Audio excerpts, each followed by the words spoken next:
بوآؤ Forum is a very critical initiative. Most of the thought leaders in academics, in businesses, in policy making, all come together.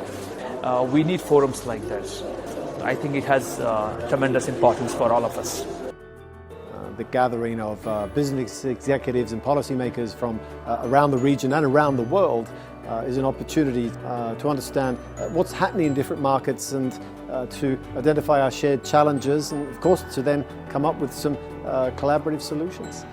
I think it's very important that we continue to work across the world together on key issues. Of course, trade, economic development, but also the green transformation that will be required of all countries around the world.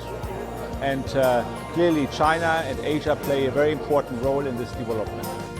I think it's very important to realize that these challenges are global. This meeting is very important in bringing together relevant stakeholders to discuss the challenges that are facing all of us.